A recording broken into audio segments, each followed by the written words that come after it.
مگر پہلے ایک بات یہ بتا دوں کہ حضرت امام غوث اعظم رضی اللہ تعالیٰ عنہ پیدائشی ولی ہے. آپ پیدائشی ولی ہے، اس میں کسی کو اختلاف نہیں. ہر کوئی مانتا ہے کہ حضور غوث اعظم پیدائشی ولی ہے. حضرت غوث اعظم کی بارگاہ میں ایک مرتبہ کو پوچھا گیا، اے پیران پیر، اے روشن جبیر، اے دستگیر، ذرا یہ بتاؤ کہ آپ کو اپنی ولایت کا علم کب ہوا؟ آپ کو کیسے پتا چلا کہ میں اللہ کا ولی ہوں؟ اس لیے کہ ولی بننے کے لیے انسان کو عبادت کرنا پڑتا ہے. انسان ولی کب بن سکتا ہے؟ جب عبادت کرے، تقوی کرے، پرہیزگاری کرے، اللہ کی زیادہ تر اللہ کی بارگاہ میں زیادہ تر نفلی نمازیں پڑھتا رہے، نفلی صدقات دیتا رہے، نفلی روزے رکھتا رہے، یعنی اپنے آپ کو ایسا بنا لے، اپنے آپ کو رب کی بارگاہ میں ایسا ڈھال لے کہ اللہ اسے ولایت عطا فرما دے. انسان اپنی عبادت سے اللہ کا ولی بن سکتا ہے، مگر سید نہیں بن سکتا. سید بنے گا تو نسب رسول اللہ صلی اللہ تعالی علیہ وسلم سے، چاہے وہ کیسا بھی ہو. بڑے مختصر یہ کہ آپ کو جب پوچھا گیا، اے پیران پیر روشن جبیر، ذرا بتاؤ آپ کو اپنی ولایت کا علم کب ہوا؟ اگر آج ہمیں کوئی پوچھے کہ تمہیں فلاں چیز کا کیسے علم ہوا، ہم جانتے ہو گے تو بتائیں کہ ہاں بھائی میں نے یہ چیز کہیں پڑھی تھی یا کہیں سنی تھی تو اس لیے مجھے علم ہوا. حضور غوث اعظم کی شان دیکھیں کتنی بلند والا ہے، اللہ نے کیسا مقام عطا فرمایا.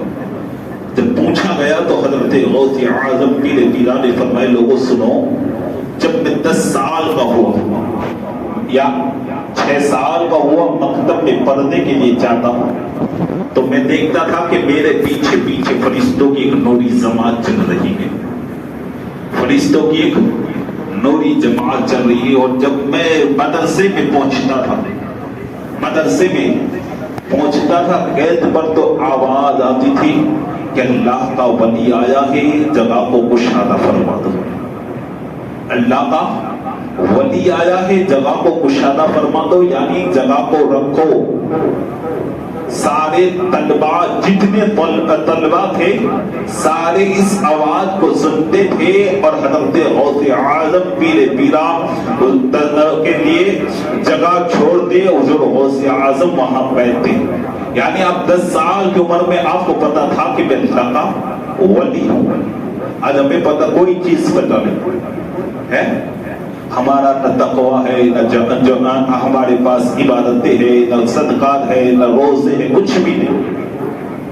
ہمارے پاس کچھ بھی نہیں. حضور غوث پاک کی شان ہے کہ 10 سال کی عمر میں آپ کو پتا چل گیا تھا کہ میں اللہ کا ولی ہوں. اللہ نے مجھے ولایت عطا فرمائی. مگر پھر بھی آپ کا تقوی دیکھیے، پھر بھی آپ کی پرہیزگاری دیکھیے. حضور غوث اعظم کے ایک بھائی اور بھی ہے. حضور غوث اعظم رضی اللہ عنہ کے ایک بھائی اور بھی ہے جو اپنی ماں کے پاس زیلان میں رہے، زیلان کے علماء سے تعلیم حاصل کی اور وہیں پر انتقال فرمایا. حضرت غوث اعظم جب 10 سال کے ہوئے تو اپنی ماں سے کہے، میری ماں میں طلب علمی کے لیے، علم حاصل کرنے کے لیے بغداد جانا چاہتا ہوں. آپ کہیں اور گئے، وہاں علم حاصل کیا، ظاہری علم تو حاصل کر لیا. علم حاصل کرنے کے بعد حضور غوث اعظم رضی اللہ تعالیٰ عنہ فرماتے ہیں کہ میں جنگلوں بیابان میں رہتا تھا. جنگلوں بیابان میں انسان کیوں رہے گا؟ جس کے پاس گھر ہو، جس کے پاس رہنے کی ہر سہولت ہو، بھلا وہ جنگلوں بیابان میں کیا کرے گا؟ مگر یہ غوث اعظم کی شان تھی، وہ فرماتے کہ میں جنگلوں بیابان میں رہتا تھا اور اللہ کی عبادت کرتا تھا. اللہ کی عبادت کرتا تھا. آج ذرا ہم لوگ سوچیں کہ اللہ نے ہمیں عالیشان مسجد عطا فرمائی، نہ ہمیں جنگل میں جانے کی ضرورت ہے، نہ اس کے لیے ہمیں تکلیف اٹھانے کی ضرورت ہے، ہمیں کچھ بھی کرنے کی ضرورت نہیں. بس امام ہے. اس دور میں تو امام بھی اتنے نہیں ہوتے تھے کہ جس کے پیچھے جا کر نماز پڑھیں. آج تو اللہ کا شکر ہے الحمدللہ ہر مسجد میں ایک امام نظر آتا ہے، پھر بھی ہم لوگوں کا حال یہ ہے کہ 5 وقت کی نماز میں ٹائم نکال کر 5 وقت کی نماز نہیں پڑھتے۔ وہ اللہ کے ولی 10 سال کی عمر میں پتا چلا ہے کہ اللہ کا ولی ہے، پھر بھی عبادت کا یہ عالم ہے۔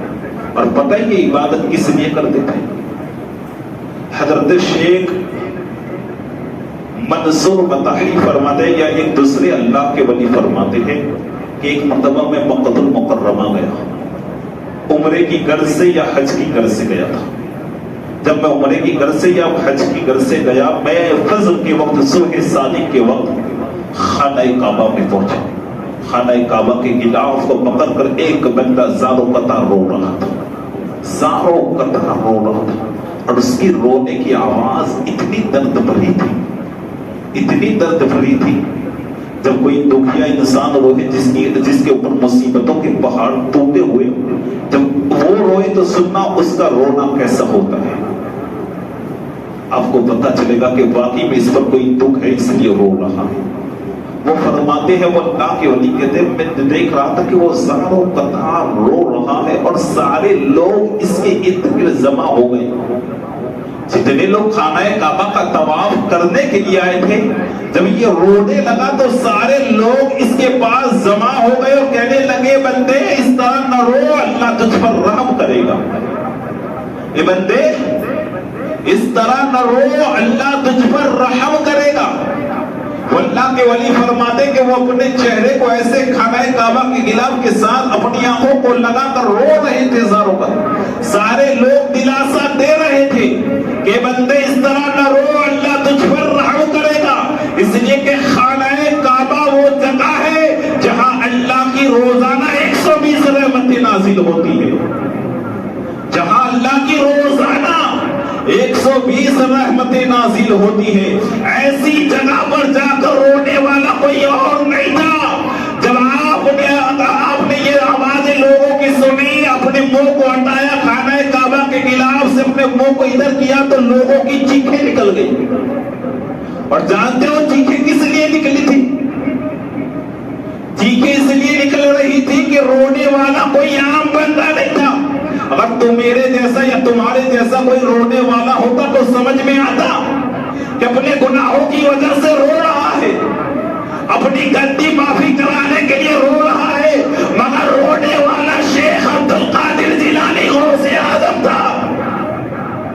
جب لوگوں نے دیکھا کہ یہ تو پیروں کا پیر روشن سے نہیں رو رہا ہے، لوگوں کی آنکھ نکل گئی اور لوگ چاروں قطار رونے لگے اور رب کی بارگاہ میں کہتے، مولا جب تیرا بندہ عبد القادر تیری بارگاہ میں اس طرح ڈرتا ہے تو ہمیں کتنا ڈرنا چاہیے۔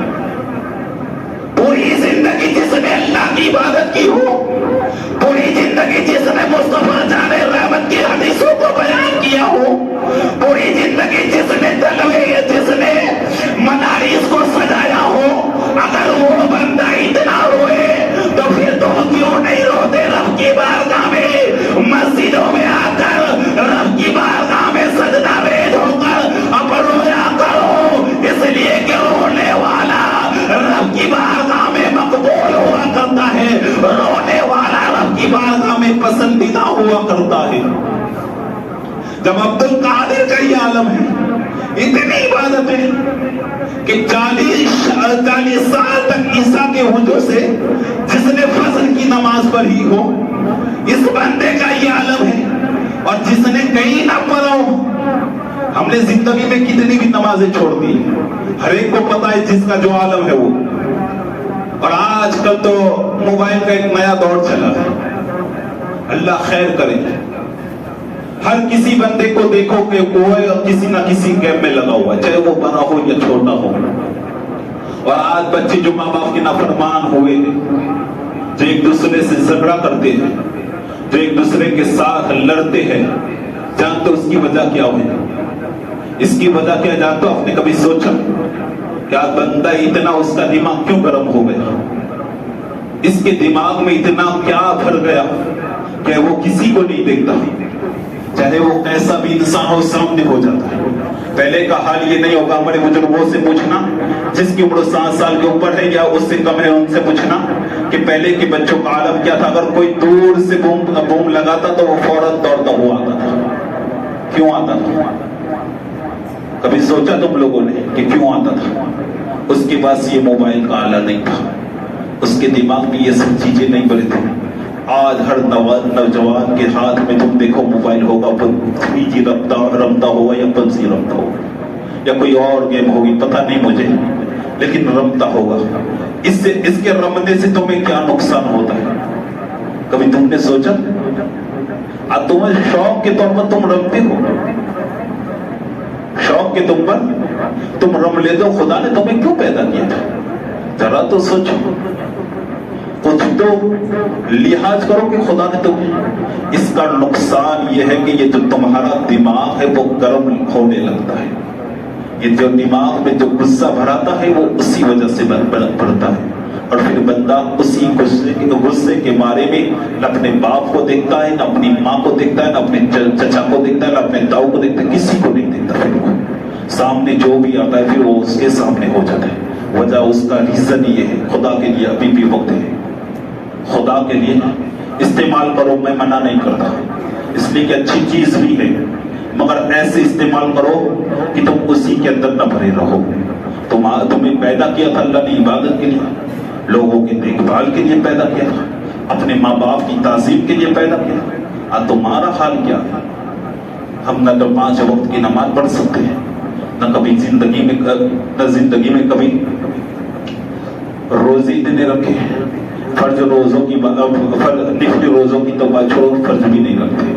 نفلی فرض نمازوں کی بات تو چھوڑو، ہم لوگ نفلی نمازوں کی بات تو چھوڑو، ہم لوگ پر جو فرض ہے 5 وقت وہ بھی ہم ادا نہیں کرتے.